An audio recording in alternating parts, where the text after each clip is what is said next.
As eleições de 2014 são emocionantes. É o momento em que elas deixam de ser anódinas, deixam de ser aquele jogo de cartas marcadas. Naquelas eleições, ninguém sabia o que queria acontecer. Teve 7 viradas. 7 viradas. Tudo bem, quase todas envolvendo Marina Silva, mas ainda assim são 7 viradas que poderiam determinar o resultado das eleições. Ninguém sabia quem chegaria ao segundo turno.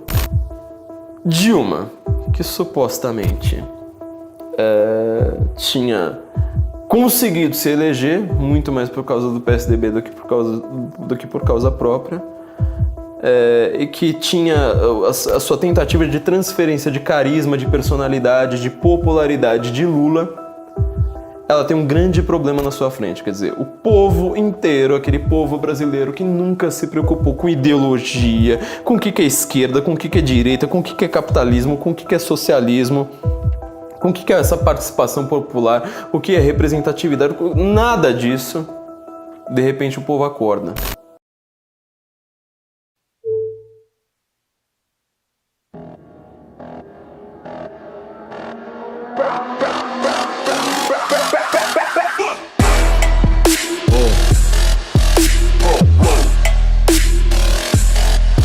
Estamos aumentando o IOF, que hoje é de 0,38%. E o conselho é evitar as manifestações, já que algumas terminaram em violência, e respeitar a orientação das autoridades locais. Estamos indo para 6%. Aí nós vamos ter que fazer cortes importantes no PAC. Como presidenta, eu tenho a obrigação tanto de ouvir a voz das ruas, como dialogar com todos os segmentos, mas tudo dentro dos primados da lei e da ordem, indispensáveis para a democracia. 12 anos de PT fizeram mal ao Brasil. As políticas de interferência governamental do governo Dilma minaram a economia. Aumento de gastos, intervenção em preços, rombo nas contas públicas, crédito liberado e escândalos de corrupção. O resultado não poderia ser outro. O Brasil entrou em recessão.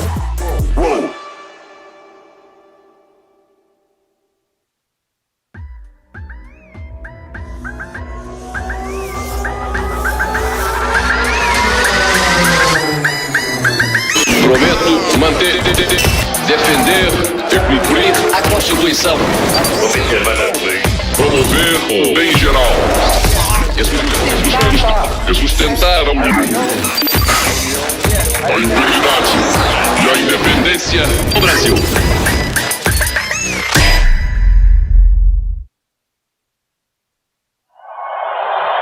Es un gran placer, en nombre de FIFA, de dar la bienvenida y la gratitud a las autoridades brasileñas, lideradas por su excelencia, a presidente Dilma Rousseff.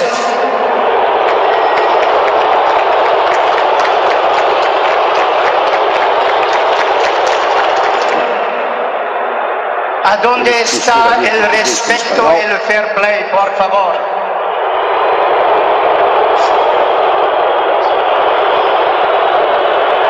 Declaro oficialmente aberta a Copa das Confederações FIFA 2013.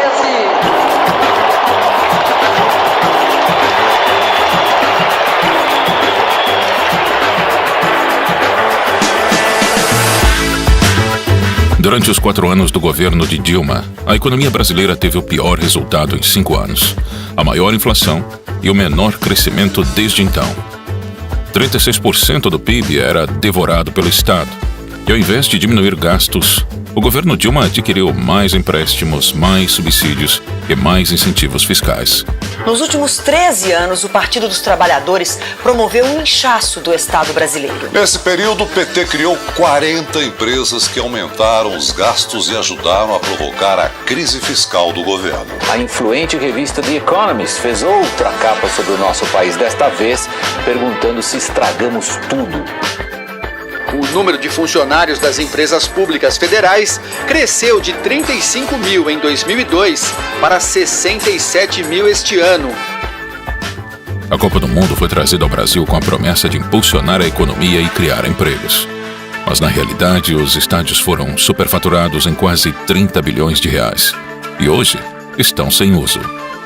Há menos de 3 meses da Copa do Mundo, o Tribunal de Contas da União apontou indícios de superfaturamento de 431 milhões de reais. Estão a compra indevida de materiais e o valor cobrado para o transporte de pré-moldados no canteiro de obras. O Tribunal de Contas do Distrito Federal está investigando irregularidades na compra de ônibus para turistas da Copa do Mundo. Olha, o Tribunal de Contas do Estado apontou um superfaturamento e falhas nas obras do Maracanã para a Copa do Mundo daqui a menos de 2 meses. Os hospitais absolutamente depredados, sucatados, os médicos mal pagos, o corpo clínico deixa a desejar, falta dedicação para os pobres, nem falo das escolas, nem falo da segurança, mas o Mané Garrincha já está em 1 bilhão e 500, ninguém diz nada. Mas o Brasil está botando dinheiro do meu bolso, do seu bolso, e depois não tem para o velho carente que precisa de uma cirurgia, para a criança, para os pobres do Brasil. Protesto generalizado, olha aí, olha a correria, olha a correria. A popularidade da então presidente Dilma Rousseff era assustadoramente baixa. Seu desgoverno enfureceu a população. Em 2013, o aumento de 20 centavos nas passagens de ônibus motivou o início de uma série de manifestações.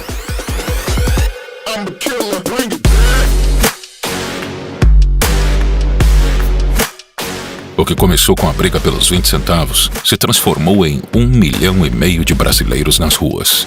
Você vai vendo as esquinas das avenidas Presidente Vargas e Avenida Rio Branco. Está tudo paralisado no centro do Rio de Janeiro.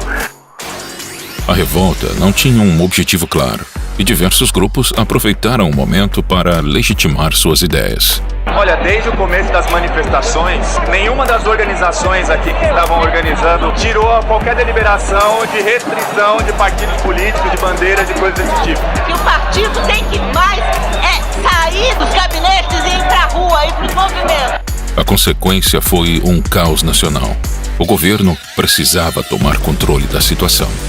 PSOL, PSTU e sindicatos financiados pelo PT bancaram black blocs para esvaziar os protestos. Os vândalos saqueavam, causavam incêndios e depredavam estabelecimentos. A ajuda financeira dessas organizações sindicais foi relatada por investigados e testemunhas na Operação Firewall, da Delegacia de Repressão aos Crimes de Informática.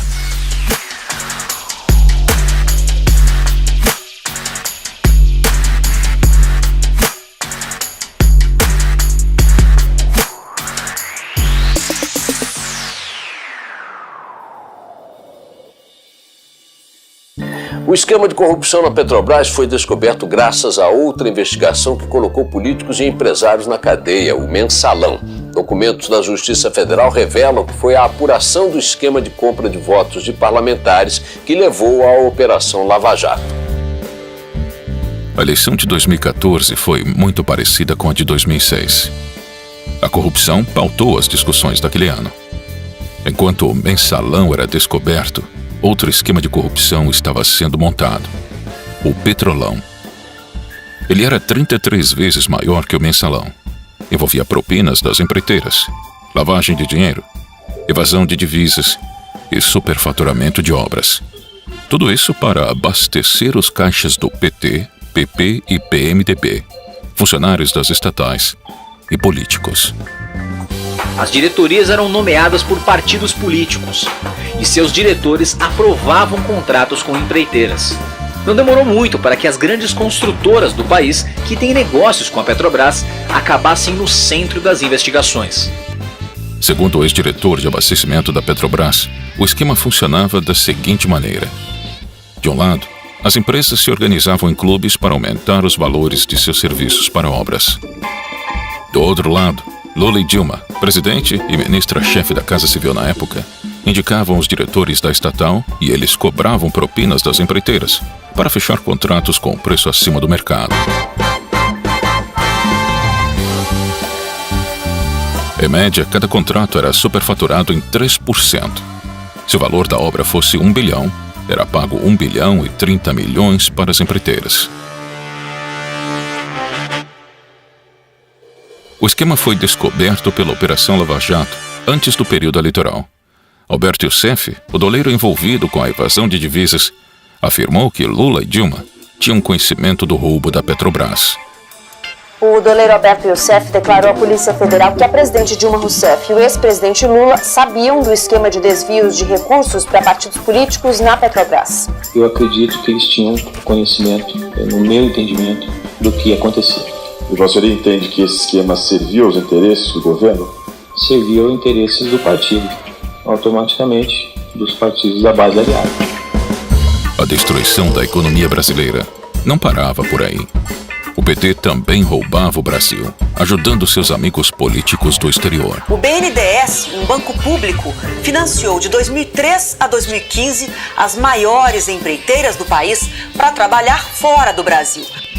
Obras na Venezuela, Cuba, Peru, Argentina e na República Dominicana foram financiadas pelo Banco Nacional de Desenvolvimento, o BNDES. Todos esses países tinham governos autoritários e participantes do Foro de São Paulo.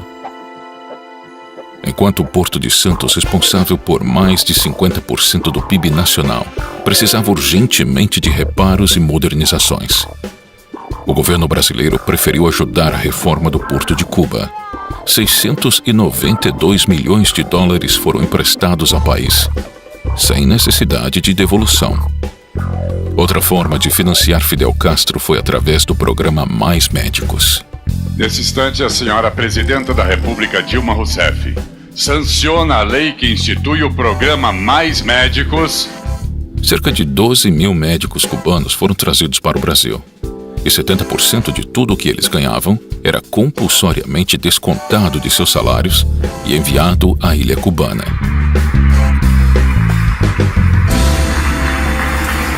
E assim começaria a disputa presidencial de 2014.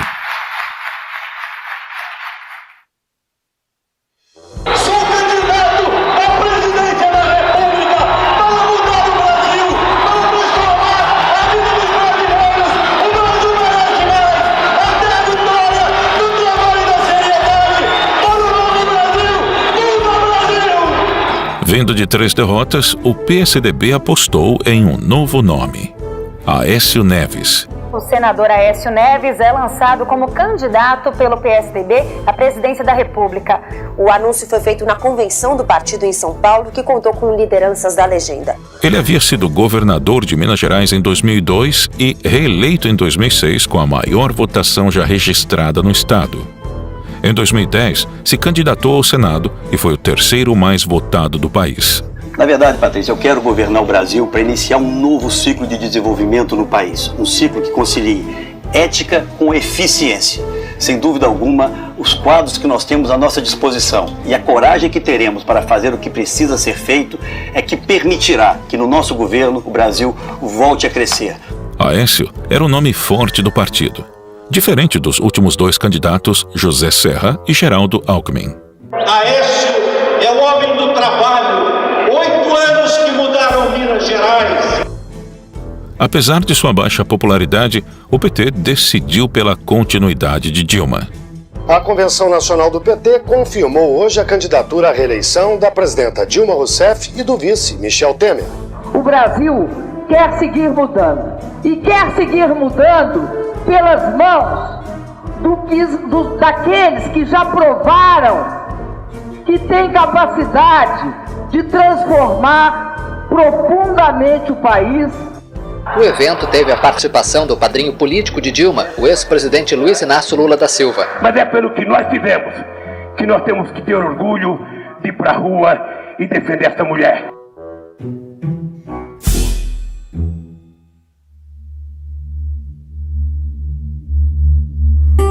O terceiro nome daquela eleição era Eduardo Campos, do Partido Socialista Brasileiro.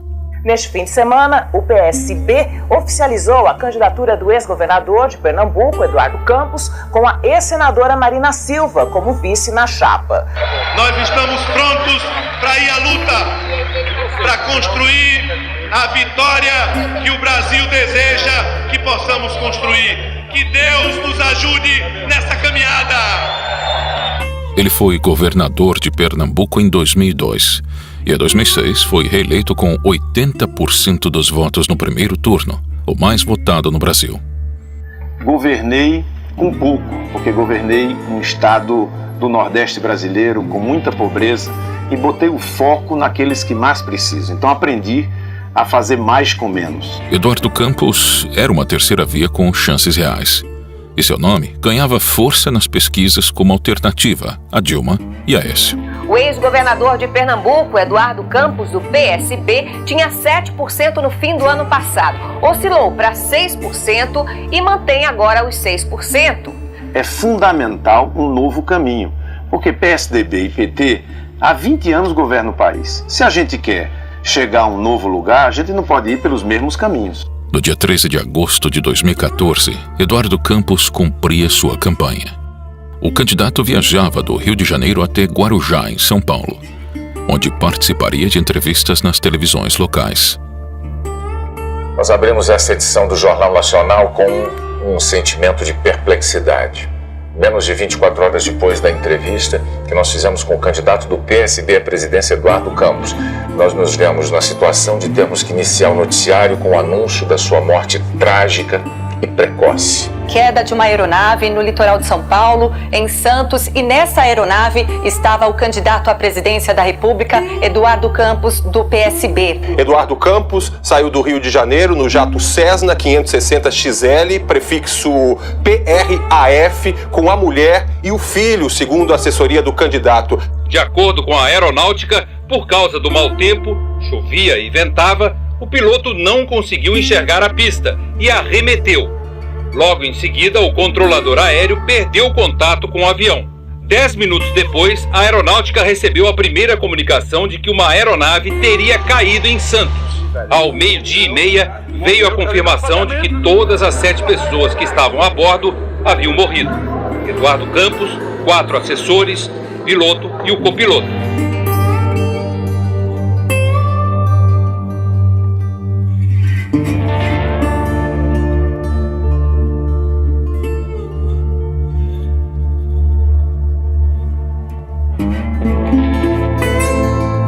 Essa é, sem sombra de dúvida, uma tragédia. Uma tragédia que nos impõe luto e profunda tristeza. 5 dias depois, o PSB anunciou que Marina Silva substituiria Campos na disputa pela presidência. O PSB oficializou Marina Silva como candidata à presidência e Beto Albuquerque como vice. É que a gente possa renovar a política, de que a gente não desista de ter na política aquilo que os brasileiros tanto querem, que é vê-la a serviço de resolver os principais problemas do cidadão. Faltando 2 dias para a votação, Marina Silva e Aécio Neves disputavam a vaga para enfrentar Dilma Rousseff no segundo turno. De acordo com a última pesquisa, Marina tem agora 24% das intenções de voto. Já o candidato Aécio Neves, do PSDB, que tinha 18% das intenções de voto, passou a ter 20%, de acordo com a pesquisa divulgada no dia 30 de setembro. Agora, Aécio Neves aparece com 21% das intenções de voto.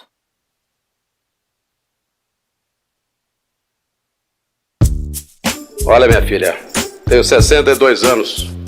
Pelo que eu vi na vida, 2 iguais não fazem filho. E digo mais, desculpe, mas aparelho excretor não reproduz. É feio dizer isso. Você propõe que o jovem consuma maconha. Isso é crime. Mesmo sem chances, outros candidatos entraram na corrida presidencial. Luciana Genro, Levi Fidelix, Eduardo Jorge e Pastor Everaldo foram alguns dos nomes que se destacaram. O senhor pode fazer uma pergunta, pastor, sobre Previdência. Senador, o que o senhor tem a me dizer sobre a Previdência no Brasil? Que você, se fosse presidente, precificaria o carbono como e por quê? Não entendi o teu risinho quando perguntaste se eu fosse presidente. Eu posso sim ser presidente. Auditar a nossa dívida, botar ela numa ressonância, ela vai sair magrinha, parecida com você. Segundo, Porque o senhor é de um partido que tem promovido a corrupção, que tem, inclusive, se beneficiado dos financiamentos de campanha da mesma forma como o PT da candidata Dilma e o PSB da candidata Marina. Em primeiro lugar, que saudar o retorno da candidata Luciana Genro às suas origens, atuando aqui como linha auxiliar do PT. Com todo respeito, linha auxiliar do PT, uma ova, candidato Aécio. Você está aqui como candidato à presidência da República. Você não deve ofender os outros sem conhecer do que está falando. Acusações levianas em véspera de eleição não servem a um debate desse nível. Lamentavelmente, você não está preparada para disputar a presidência da República. Mas naquele ano foi Levi Fidelix que roubou a cena. Prefiro não ter esses votos, mas ser um pai, um avô que tem vergonha na cara, que instrua seu filho, que instrua seu neto. E vergonha você, cara. Você, porque você está praticando apologia a crimes, a jovens que estão indo para clínicas de aborto se matarem. Isso é uma vergonha para um candidato a presidente da República. Mas eu, presidente da República, não vou estimular. Se está na lei, que fique como está, mas estimular jamais a união homoafetiva.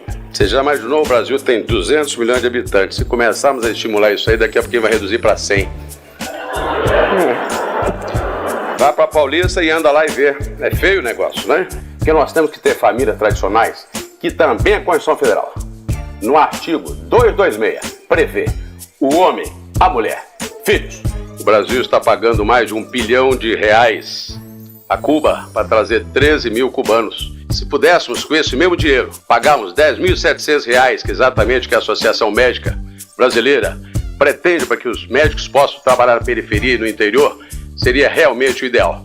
O Evo Morales vai mandar mais cocaína para cá com essa grana. Cuba vai fazer mais porte Mariel para contrabando. E ela louca da Cristina Kirchner, lá da Argentina, vai importar mais carros da China e menos do Brasil, gerando então problemas para a nossa nação. Faltando alguns meses para o primeiro turno, Dilma Rousseff se envolveu em uma crise. Um vídeo divulgado pelo site do jornal O Estado de São Paulo mostra um deputado do PT de Minas Gerais declarando que os petistas dos Correios ajudaram a conseguir votos para a presidente Dilma no estado. Em um vídeo obtido pelo jornal, o deputado estadual pelo PT de Minas, Durval Ângelo, diz que as campanhas à presidência de Dilma Rousseff e de Fernando Pimentel ao governo estadual, ambos do PT, conseguiram crescer com a ajuda dos petistas dos Correios e que a presença da empresa estatal em várias cidades contribuiu para as campanhas. Se hoje nós estamos em 40% de Minas Gerais, tem dedo forte dos petistas dos Correios.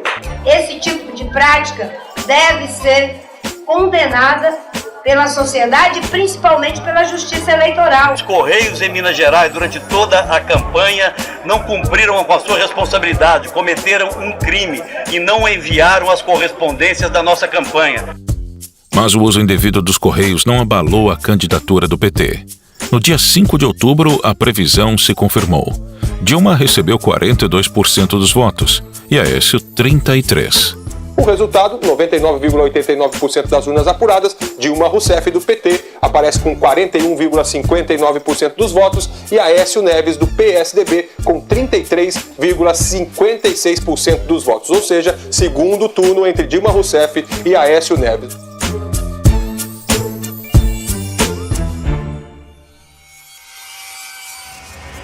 Eu não vejo em momento algum a senhora dizendo não é possível que fizeram isso nas minhas barbas, sem eu saber o que estava acontecendo. O mensalão do seu partido não teve nem condenados nem punidos. É essa a realidade, candidato. Não fuja dela. A senhora será a primeira presidente pós-Plano Real, pós-redemocratização, que vai entregar uma inflação maior do que recebeu. A competição estava acirrada. Nas pesquisas de intenção de voto, Aécio e Dilma estavam empatados tecnicamente. Aécio Neves, do PSDB, está com 51%. Com a margem de erro, tem de 49% a 53%. Dilma Rousseff, do PT, está com 49%. Com a margem de erro, tem de 47% a 51%. As semanas seguintes foram de alternância do primeiro lugar. Ora Dilma liderava, ora Aécio liderava. Os 20% de votos que Marina recebeu iriam decidir aquela eleição. E as atenções dos vencedores do primeiro turno se voltam agora para a decisão da candidata do PSB, Marina Silva, sobre o possível apoio a um deles no segundo turno. Nesse momento eu reitero, e se Deus quiser e o povo brasileiro, você haverá de ganhar, ganhando. Eu agradeço em meu nome esse seu gesto de brasilidade, de patriotismo, ao me ajudar não apenas a vencer as eleições, mas a construir um projeto que faça valer a pena vencer as eleições. Muito obrigado. Aécio defendia a reforma tributária e a diminuição de ministérios. Acho que em alguns momentos você tirar a estrutura ministerial, estabelecer metas para cada uma das áreas do governo, você vai ter muito mais efetividade nos resultados. Prometeu também a não repassagem de salário dos médicos cubanos ao governo de Cuba. E apesar de parecer defender um Estado menor, afirmou que ampliaria o Minha Casa Minha Vida e que transformaria o Bolsa Família em política de Estado. Eu quero tranquilizar a todas as brasileiras e a todos os brasileiros, porque nós não vamos apenas manter o Minha Casa Minha Vida, nós vamos aprimorá-lo, focando especialmente as populações de mais baixa renda. Eu vim aqui hoje dizer que no nosso governo o Bolsa Família vai continuar, em determinados casos vai ser ampliado. Dilma confirmou que continuaria as políticas de consumo e aumento de programas sociais. E prometeu não aumentar a luz, nem os juros, combustíveis, impostos e transporte público. Também garantiu que não cortaria as verbas da educação e nem da saúde. Temos baixado juros, reduzido impostos, facilitado o crédito e aberto, como nunca, as portas da casa própria para os pobres e para a classe média. A disputa de 2014 era entre a esquerda e a centro-esquerda. Eu disse na campanha eleitoral, e repito para você aqui, Thales, para a direita não adianta empurrar que eu não vou. Os debates do segundo turno ficaram marcados pela confusão mental e despreparo de Dilma Rousseff. E acredito que, a partir de segunda-feira, vai desaparecer essa acusação. Agora, eu não vou deixar que ela desapareça. Dos 180 bilhões, outra constatação é que nos 10 anos do governo do senhor e do próximo governador, e é todo o pessoal que deve ter acompanhado esse debate, porque eu tenho certeza que ele foi muito, mas muito olhado, muito assistido.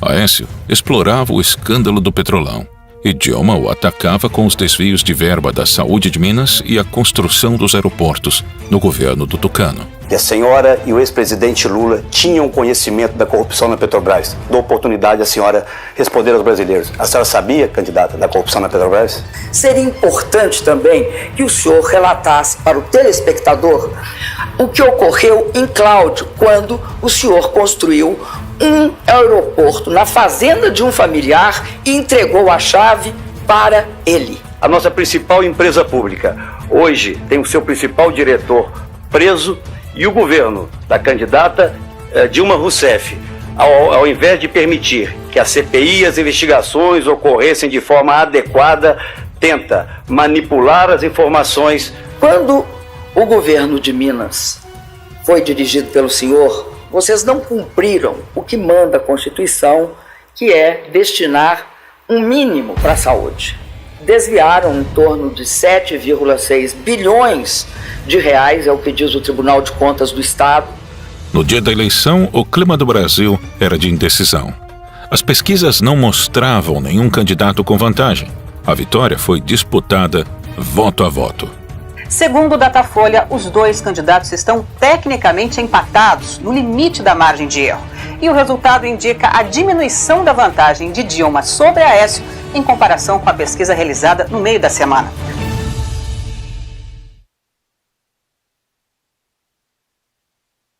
Os dois candidatos à presidência da República votaram na parte da manhã. Dilma Rousseff, do PT, votou em Porto Alegre. É nesse exercício do voto que as pessoas podem externar suas opiniões, ter uma clara opção em relação qual é o caminho que querem que o Brasil siga no futuro. Muita confiança, uma confiança serena, né, de quem fez o bom combate. Nesse instante, a minha palavra é essa, é de agradecimento, é de confiança, mas, sobretudo, de respeito à vontade dos brasileiros, qualquer que seja ela. O TSE mostrava Aécio na frente com 88,9% das urnas apuradas. Mas faltando pouco para o encerramento, Dilma conseguiu a virada. Às 7h32, só o restrito grupo testemunhou o momento decisivo da eleição. A candidata do PT ultrapassou o candidato do PSDB e assumiu a liderança. Quando finalmente, às 8h02, o país tomou conhecimento do segredo das urnas, Dilma já liderava por mais de 2 milhões de votos.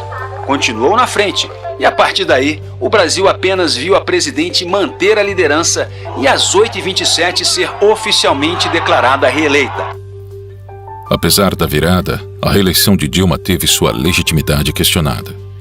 A apuração dos votos foi feita de maneira secreta e não teve a participação de nenhum integrante do PSDB.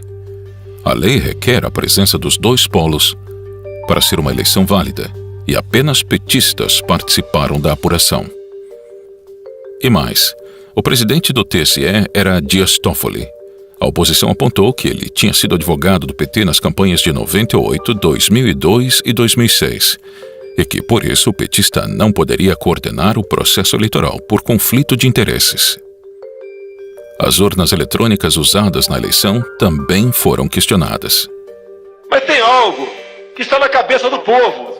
Eles não acreditam nas nossas urnas eletrônicas. Assim sendo, eu tenho já apoio de alguns líderes. A emenda número 10 permite o voto impresso ao lado da urna eletrônica. Não precisa ter havido fraudes aqui e ali. A apuração secreta é fraude. Está entendendo? Porque se você não tem meio de verificar os votos, pronto, acabou. Você não é válido. A apuração secreta simplesmente não é válida. Tá entendendo? Agora, você veja, o sistema hegemônico chegou a tal ponto que o pessoal aceitou isto. Então entra naquele negócio do Stalin, falando, não interessa quem vota, interessa quem conta os votos.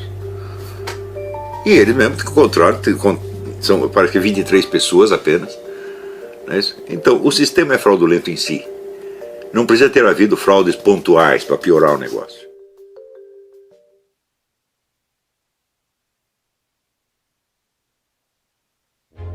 Prometo manter, defender e cumprir a Constituição, observar as leis, promover o bem geral do povo brasileiro, sustentar a união, a integridade e a independência do Brasil. Assim prometo.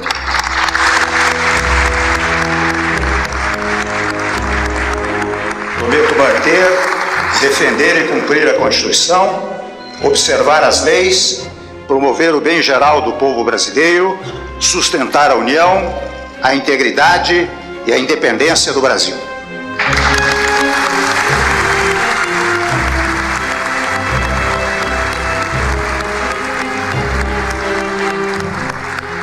Declaro empossados nos cargos de presidenta e vice-presidente da República a excelentíssima senhora Dilma Rousseff e o excelentíssimo senhor Michel Temer, respectivamente, para o período de 1º de janeiro de 2015 a 31 de dezembro de 2018.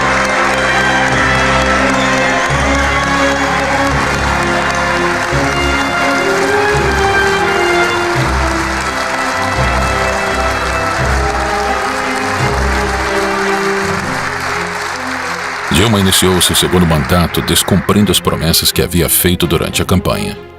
Aumentou a conta de luz, os juros da casa própria, o preço dos combustíveis, a passagem do transporte público, os impostos e cortou verbas da educação e da saúde. A sequência de altas foi interrompida em abril do ano passado e retomada após as eleições.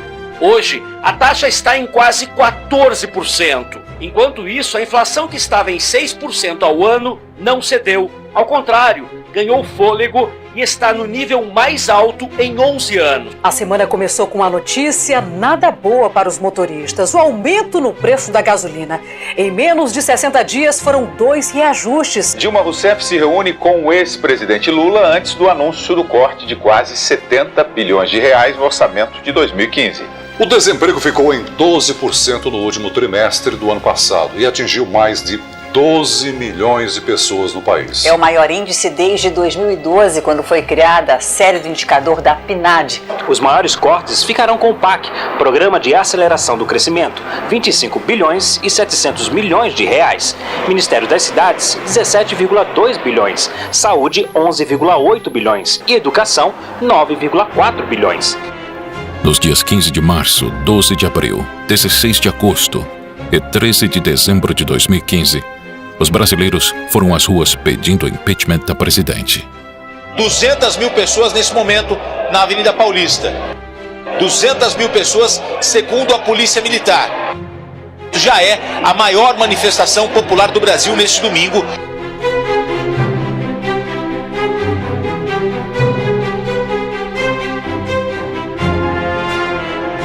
No mesmo ano, o TCU deu prazo para a presidente explicar uma série de irregularidades nas contas públicas de 2014, as chamadas pedaladas fiscais.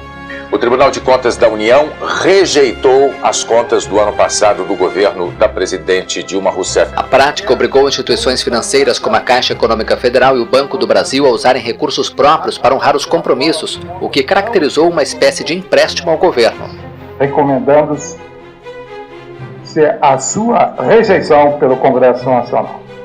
Ficou comprovado que o governo Dilma realizou manobras contábeis fraudadas para maquiar o orçamento federal. No dia 31 de agosto de 2016, o processo de impeachment se encerrou com o afastamento de Dilma do cargo. Falta, portanto, um voto apenas para que o processo de impeachment prossiga para o Senado. Por isso eu digo ao Brasil, sim para o futuro! Já está. Neste momento, às 11 horas e 7 minutos em Brasília, nesta noite de domingo, 17 de abril de 2016, a Câmara dos Deputados acaba de autorizar o prosseguimento do processo de impeachment da presidente Dilma Rousseff. E nesta quinta-feira, 12 de maio, às 6 horas e 33 minutos, o Senado aprovou, por 55 votos a favor e 22 contra, o afastamento da presidente Dilma Rousseff. Senado caça o mandato de Dilma Rousseff, mas preserva direitos políticos. 2 anos depois, Aécio Neves também virou réu na Operação Lava Jato. As empreiteiras investigadas admitiram a doação de quase 100 milhões de reais para ele e para Dilma. Por unanimidade, os ministros da primeira turma do Supremo Tribunal Federal tornaram réu o senador Aécio Neves, do PSDB. Ele agora será investigado numa ação penal por corrupção passiva e tentativa de atrapalhar as investigações da Lava Jato. A eleição de 2014 foi só mais um teatro. Os dois candidatos respondiam aos mesmos interesses. Independente de quem vencesse, o destino do Brasil seria o mesmo: Estado inflado, políticas populistas e demagógicas, corrupção e um país sendo governado para poucos.